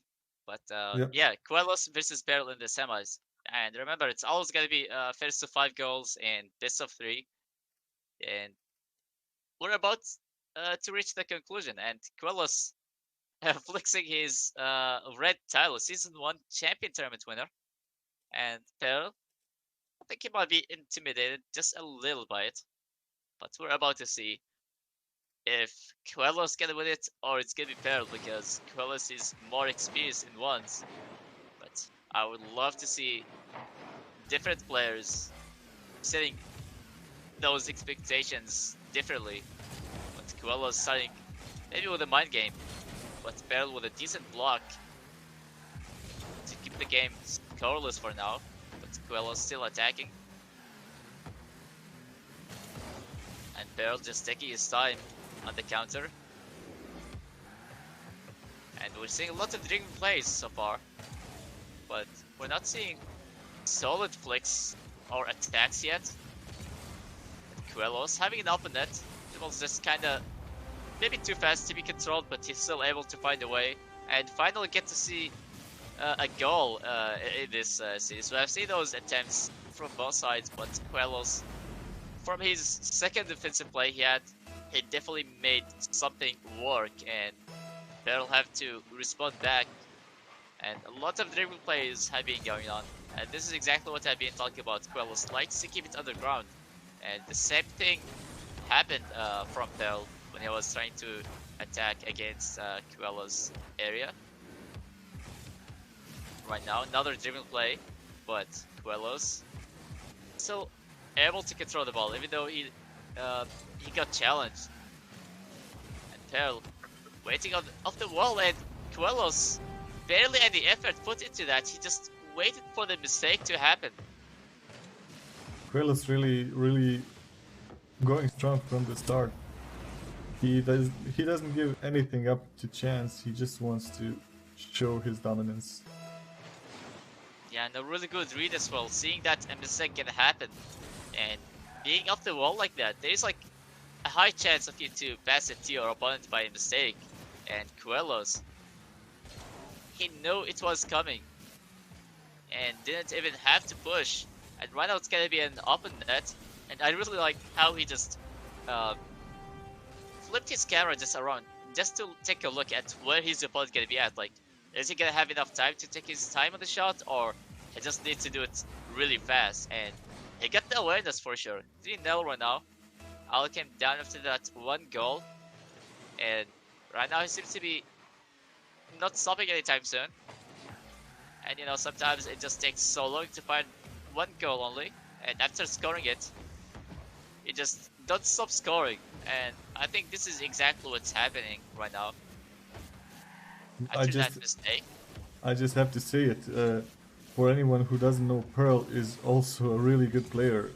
It's just that Quelos seems to be on fire here. He doesn't really let him do anything very useful. Pearl has been defending most of this so far. Yeah, 1v1 is a different mode though. It's all about those individual skills, because like I said, you have to do the defense and offense all by yourself. So does it really reflect your skills in 2s or 3s necessarily, but it definitely shows what you're able to do without your teammates, what you're able to do when it comes to dealing with those nerves when you're just playing all by yourself. So it's definitely a good skill to have if you're gonna be good at once, but it's not highly needed if you want to become a good player, because mainly for any competition you just need to play 3s, and this is where the creativity can be shining. But right now 4-0 already. Quelos preventing Pearl from even having his chances right now, and we haven't even seen a single goal yet from Pearl, and I'm not really sure if we're gonna see any of that, because Quelos is still attacking, just keeping Pearl on his toes the entire time and having to keep on defending. 2 minutes left. It's possible there's enough time for it, but Quelos, a very interesting head dribble play, but it's gonna be blocked by Pearl, using his double jump just to gain extra speed on his dribble. I was expecting a double tap or maybe something really fancy, but still got 4 goals lead. Doesn't really have to do that much at the moment, besides ending the game faster, coming out the ceiling. Just needed to get that last touch, but Pearl is still able to stay alive and avoid all of these shots and fancy goals to be conceded. And Quelos, not the best flick, but again, Pearl really stepping up his defense so far. Now Quelos taking his time in the defense, and Pearl looking really desperate just to have at least one goal. And Quelos looking extremely calm, no matter how many challenges gonna be thrown at his face. Got himself 4 goals lead, but right now it's gonna be 5 to nothing in the semis, and Quelos absolutely dominating. And you really wonder what can Pearl do to have a better chance of winning this, because again, Quelos seems to be controlling the entire game. He's barely allowing Pearl to have his own plays. 4 shots against 11, that's huge. That really shows how much Quelos has been attacking almost like the entire time. Going for a lot of plays, like mechanical plays, going for dribbles, going for almost everything. And for Pearl, he just kind of stuck in the defense and just trying to find a way to take the ball away from Quelos. And this is like the big difference from Quelos and Pearl. And right now, being down by 1 in the series. So for Pearl, he just need to step things up. He did very well in the defense at the last few seconds for sure. He at least managed to um, have some control in the defense, but he still managed to concede the last finishing goal. Um, Quelos, when he just scored his last goal, of course. And right now, a new game, 5 minutes on the clock, a fresh start, and Pearl really needs to make the most out of it. But Quelos seems to be a really tough opponent to get over with. He's about to start with an early goal, shutting this one off and having his counter really quickly. And Peril kind of getting stuck or like maybe caught between two decisions, going for the boost or maybe going for the ball, because that setup seemed to be really fast and Peril couldn't really make his decision any faster. But right now being done by one and Peril having a disadvantage from the start, it is definitely something that nobody wants to go through. And Peril with a really good flick over the top, forcing even Quellos to use at least a decent amount of boost. And Peril really good save, but Quellos is able to fill up his tank, and right now he's able to attack again because stealing that corner boost from Quellos' corner, but it didn't seem to be mattering at all. Quellos, really good setup. His playstyle is so liquid, like everything's connected. He doesn't break movements. He's just all kung fu like. Yeah, his movements seem to be planned and organized almost the entire time when going in the offense. But when Peril saw that counter boost, it really prevented Quellos from attacking just for a little bit. And then like when Quellos managed to fill up his tank again, he was able to score a stealing shot. So controlling the boost can be something to prevent Quellos from being Quellos. And Peril almost finding the first goal, but Quellos still able to get the block and keep it out for now. So far, I haven't really seen a single goal from Peril. We haven't even seen what kind of goal explosion he got.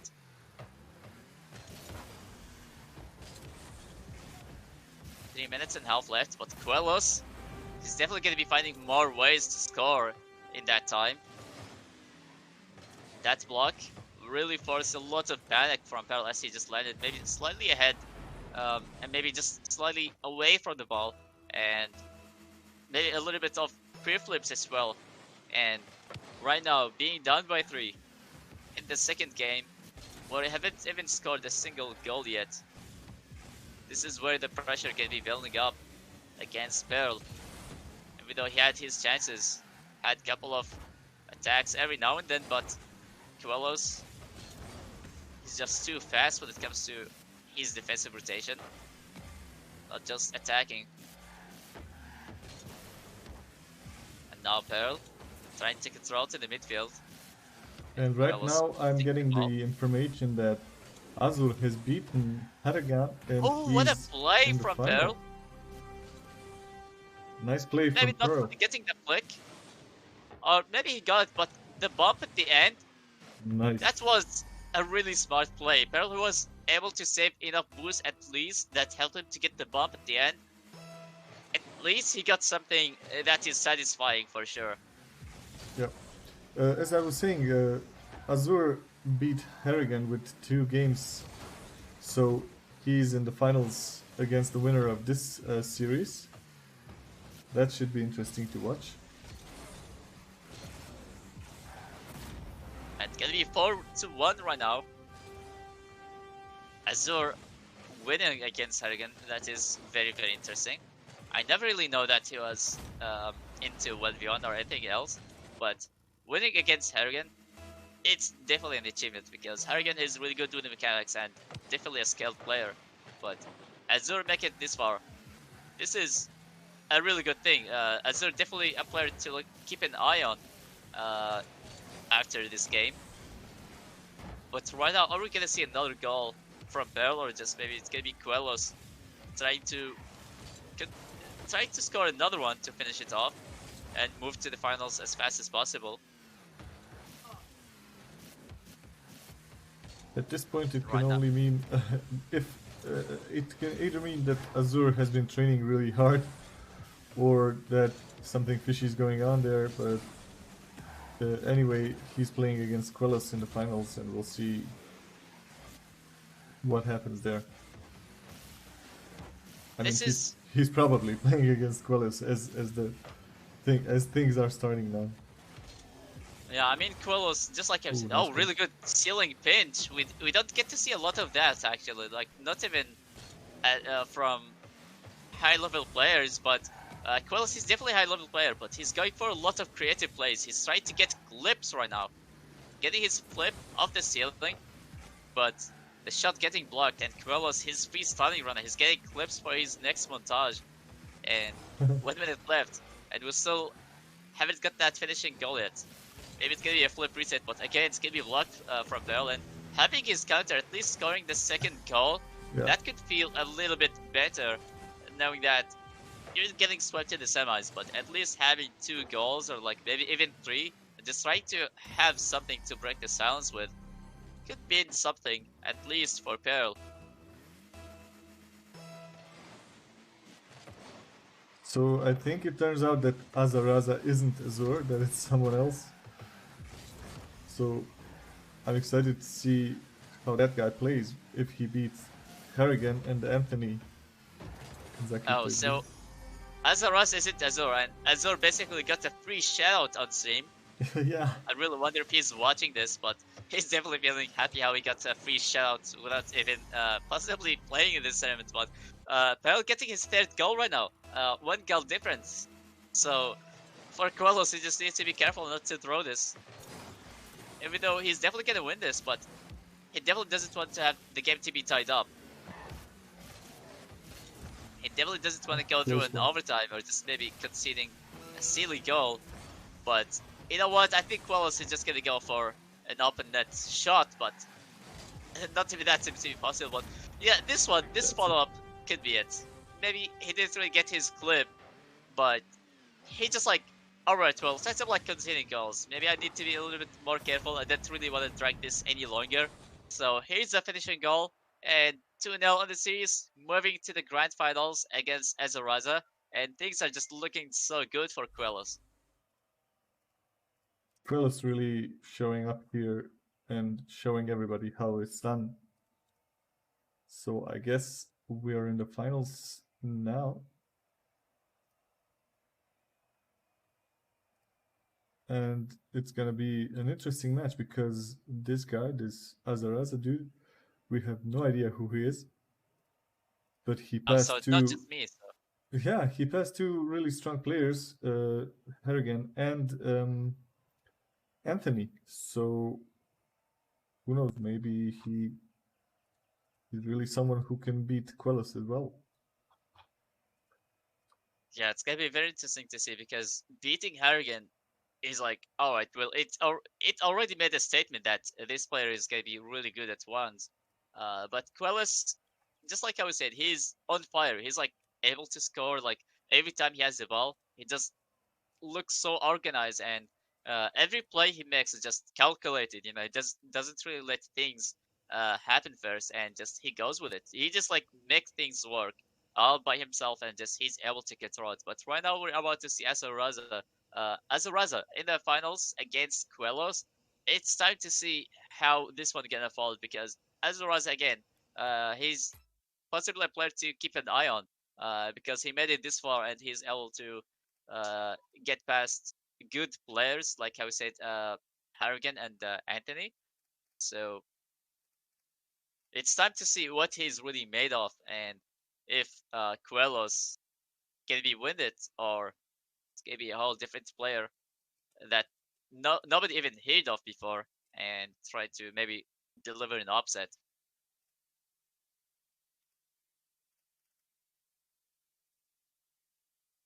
Okay, the players are getting ready. At the same time, Harrigan and Pearl are getting ready or already playing the match for third place. So we're just gonna wait for the finale partakers to watch their game. Yeah. Okay, I think they're already in. So I'm sending you the data in hopes that they created the match with.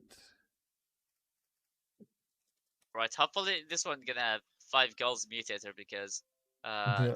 this device. All right, we got to see it finally. But maybe in the finals, hopefully they won't forget that because it's gonna be a very important game, of course. So maybe they gonna forget about the mutators, but it's gonna be very interesting because there's like 15 euros prize pool along with the credits. So Originally, it used to be just the credits, but right now having 15 euros added to the prize pool, it's definitely good motivation for the players to treat like, yeah, maybe it's not just casual tournaments, even though it seems to be a casual tournament, but there's like a good motivation for the players to at least win, to at least maybe make more money, I guess. But yeah, like as a Raza, I really can't wait to see how he's gonna be playing like, because I always love to see new players and just try to find out about their play style and get to know them a bit more. But we're about to join the final series, Quelos versus Azaraza. And this should be interesting to watch after these guys have basically destroyed everyone who stood in their way and they've come to the finals. Let's see who deserves the win, the the title champion, the champion title of this tournament. Waiting now for Quelos to join, and we'll be able to start then.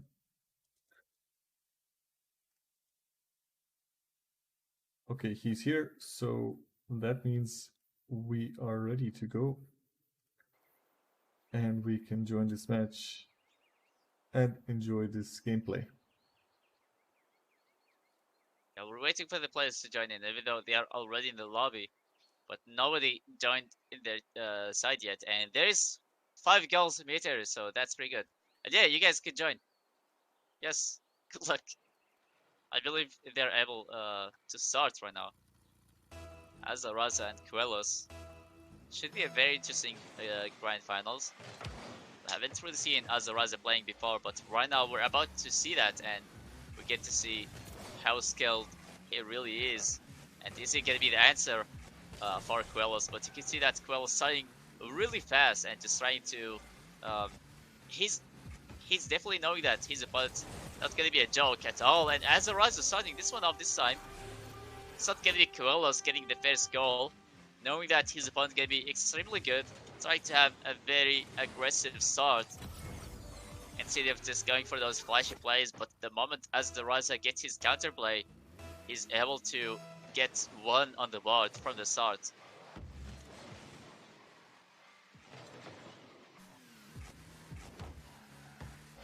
Now Azaraza with another offensive play, but this time it's gonna be blocked by Quelos. It's something that we're not really used to see, is that Quelos being stuck in the defense for a little bit. Even if it's just gonna mean one clear or two, but Quelos, really good shot toward the net. Letting the physics do the work. Really good challenge to set this one off, and a speedy follow-up right in front of Azaraza's face. And the game is tied up.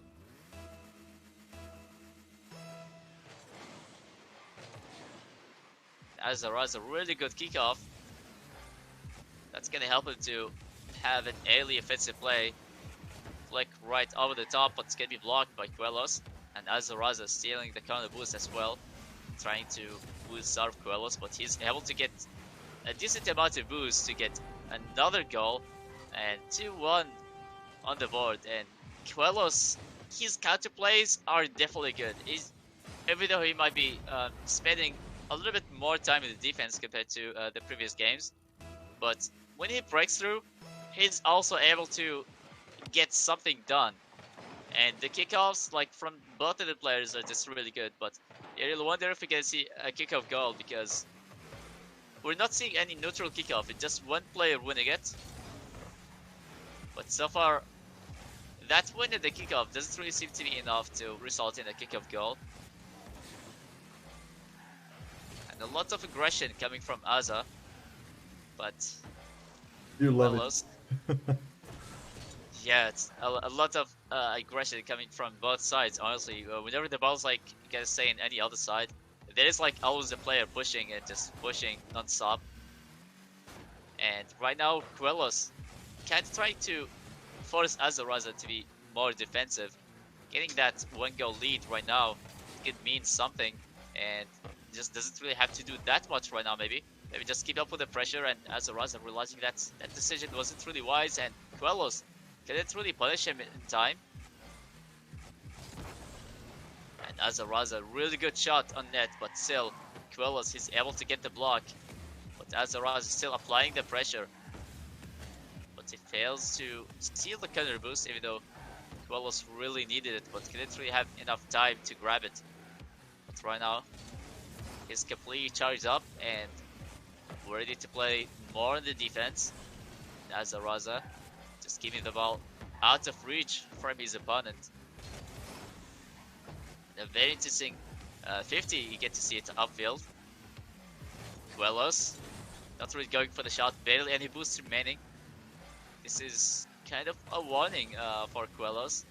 Has been low on boost in so many plays, but he's able to get away with it because he's a very fast player and he's really good when it comes to getting those touches to keep the ball away and give himself enough time to be in the right position and grab some boost. That's definitely helping him out a lot when it comes to staying in this position. But Quellos, really good demo to extend the lead after a lot of pressure from both sides. And right now, well, I think it might be a little bit more safe for Quellos to keep on having the aggression and maybe not really go for more goals, but keep going for more of those controlling plays where you just keep the ball in your side and force your opponent to stay in the defense most of times. Quellos with a pre-jump. Not really a good sign, but he's able to get away with it for now. 1 minute and a half left. And Quellos with a solid flick to extend it even further. 4-1 right now for Quellos. A really good bait. Azaraza trying to make a stop early, knowing that Quellos can have a lot of control in the challenge and also in the dribble, but Azaraza just didn't receive TV fast enough for it, and also that was extremely fast from Quellos, and also the flick, it was just perfect. It just couldn't really get any better than that. And right now, done by 3 goals. 1 minute and 20 seconds left. Things have been kind of slow when it comes to having the offensive plays for Azaraza. And Quellos having the ball like glued on his car as he just takes a turn and still having it right in front of his face and puts it in. 5-1 and scoring in the open net and the last goal. This really shows how just the pressure really building up, and Azaraza couldn't really keep up at the end, having those maybe delayed challenges, like maybe not really reaching the ball in time when it was really needed, and at the end it's just a kickoff, an open net goal, which is something that you don't really get to see a lot in these high level plays. But right now we're already in game 2. Seems to be going really fast. And for Azaraza, yeah.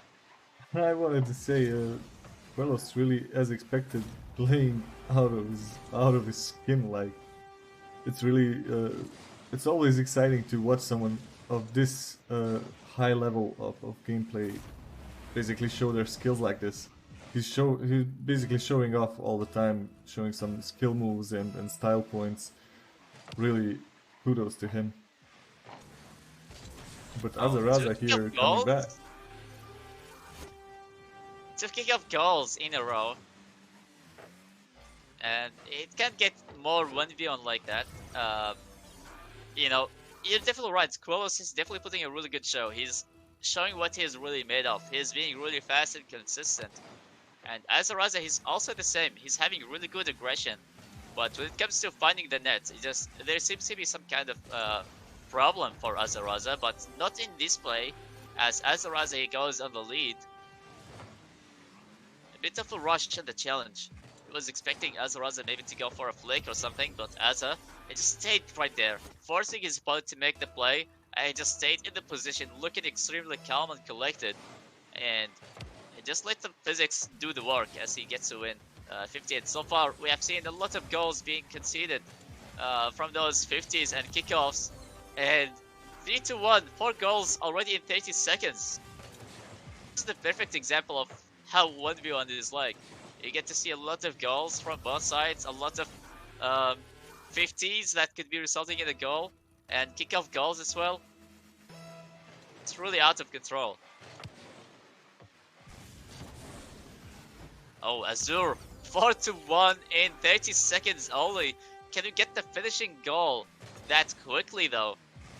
Because Azuraza just, he woke up in in the next game from the start, 4 goals. This is quite a lot, and even if it's gonna be 1v1, having like this amount of goals conceded, and Quellos with a speed flip, and 4-2.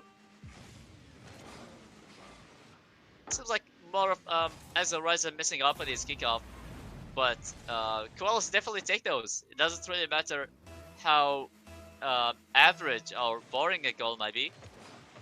But Quellos faking his kickoff and not really going for it, trying to have an early start. A very interesting air dribble play from Quellos to answer back and keep it close. And you really love to see it. It's just a really good car control and ball control in the air. Not even Azuraza was able to keep up in this one. That was beautiful. Just because he conceded 4 goals doesn't really seem to be... Yeah, it's safe to count him out in this game. He was able to answer back, but not just a normal answer, but with Sal and Quellos putting the ball high, and Azuraza barely nothing to work with. 0 boost. Not He even literally fought his 1%. way into the goal. Such a quick answer. I think it was gonna be over, like having 4-1 in 30 seconds, and like in the next 30 seconds we get to see Quellos responding back as well.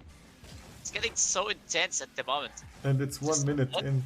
Way though, that's gonna be separating who's gonna be winning it, because Azuraza is down by 1 of the Cs and 1 goal conceded, and it's already gonna be a win for Azuraza. So you really need to be careful about Azuraza staying alive, and we're gonna go to game 3. You'll love to see close action like this.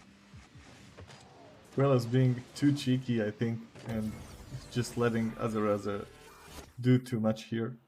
But hey, it's all part of the game, and so the third game will be the deciding one.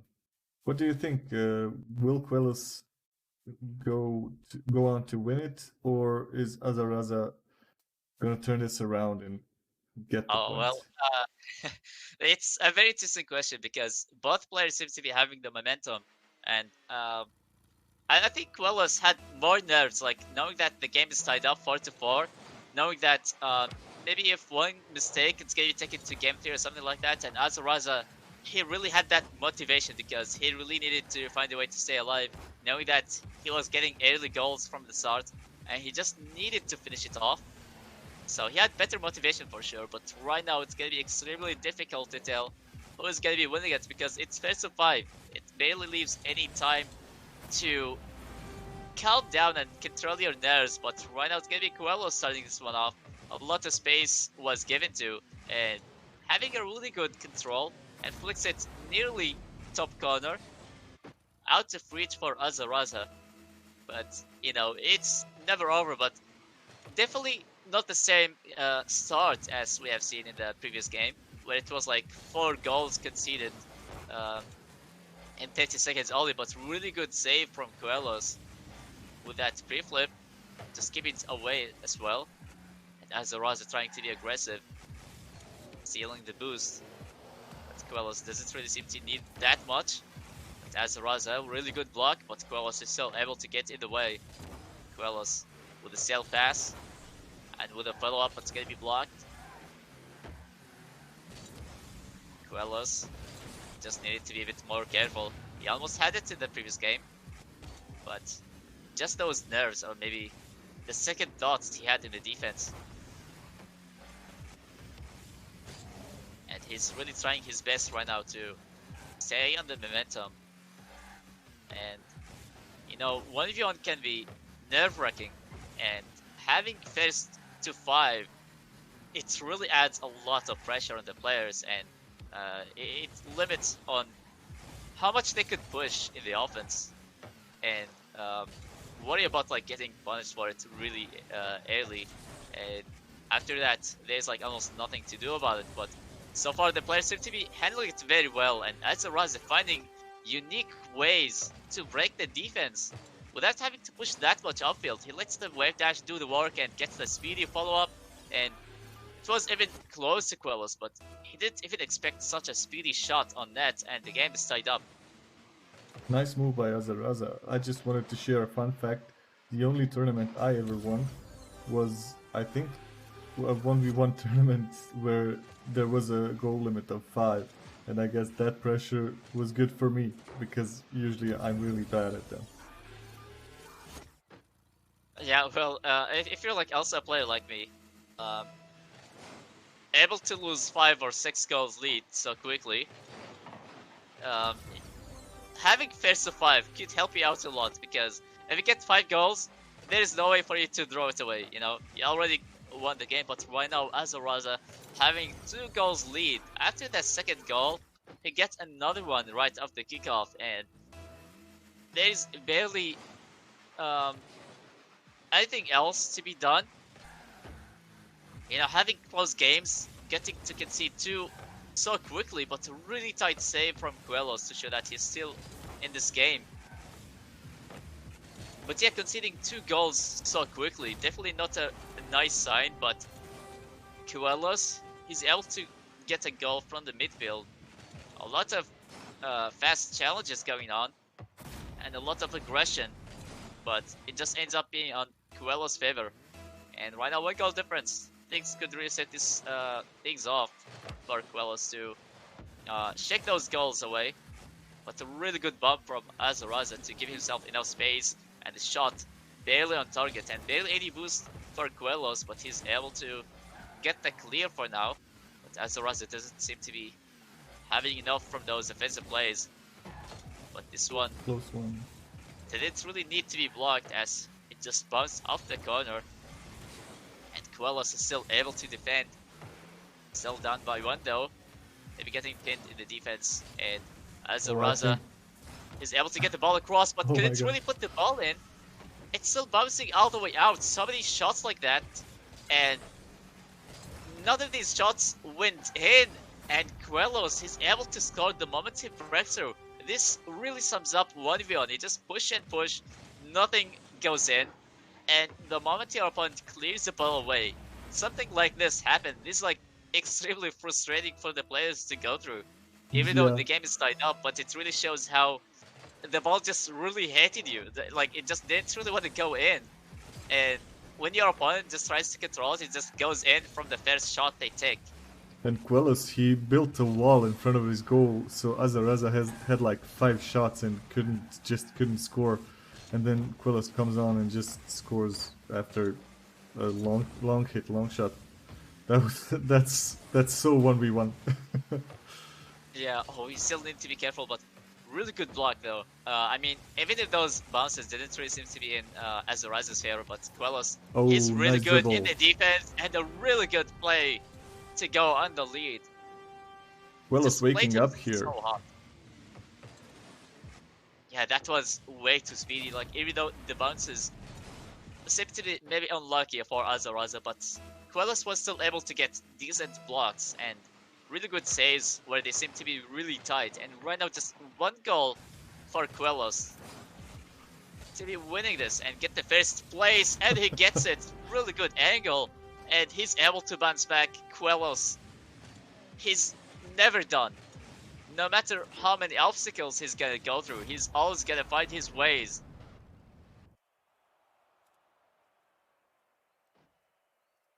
Quellos literally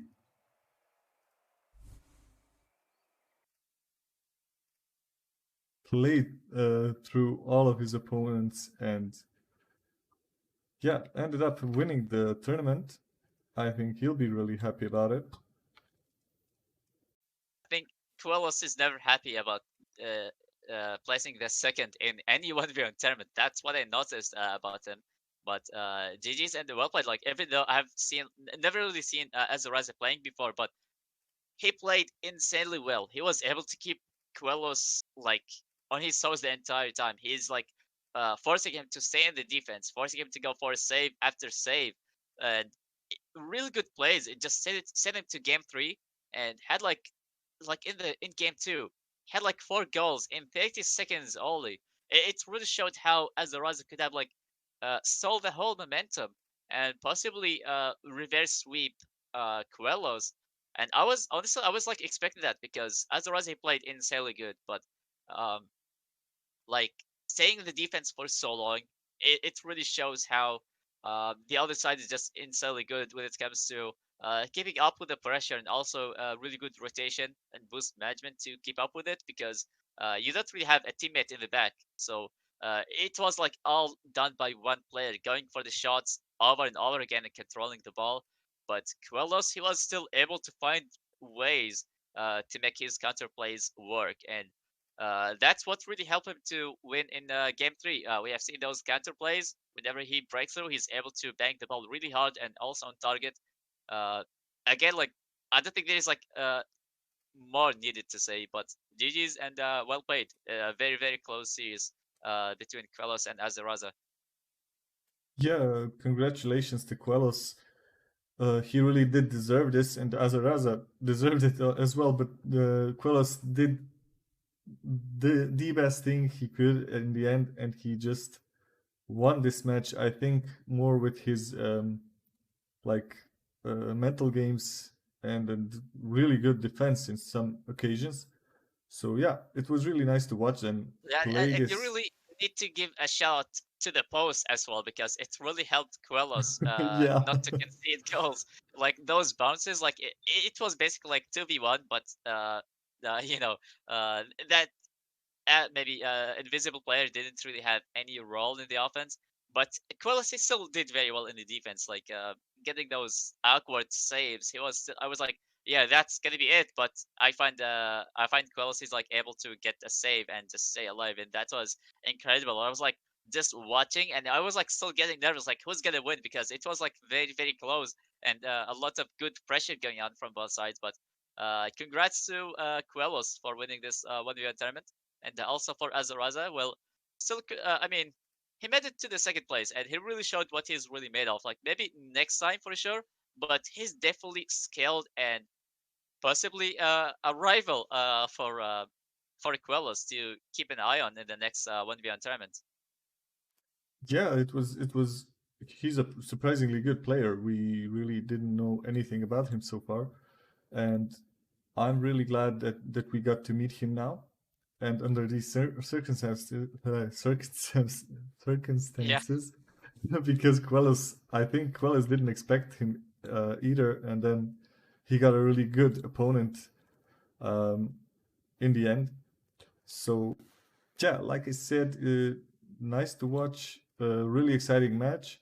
Uh, we I think through this tournament we also found out how we can play around challenger mode to make everything work. Also, I would like to use this opportunity to say a big sorry to the player Ramsey, who has won his match, but it was falsely reported, so he got kicked out. But he said it as well. He would probably lose to Quellos in the next round, so it's okay. And yeah, thanks everybody for watching. And I'd also like to plug something here. We are having our qualifier tournament soon for season 5.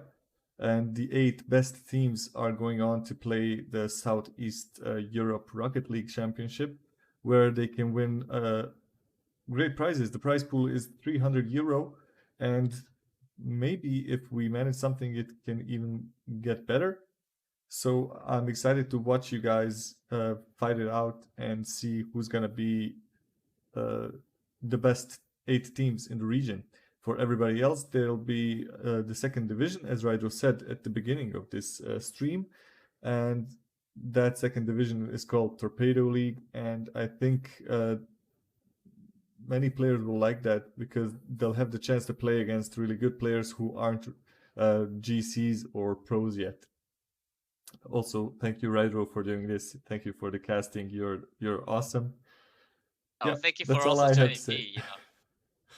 Yeah, and don't forget to follow, by the way, guys, because we're gonna have a bigger tournament coming soon. Just like how what Nenji said, we're gonna have the main league coming very very soon. Season 5, €300 prize pool. Don't forget to also join the Discord. And hope you guys enjoyed it.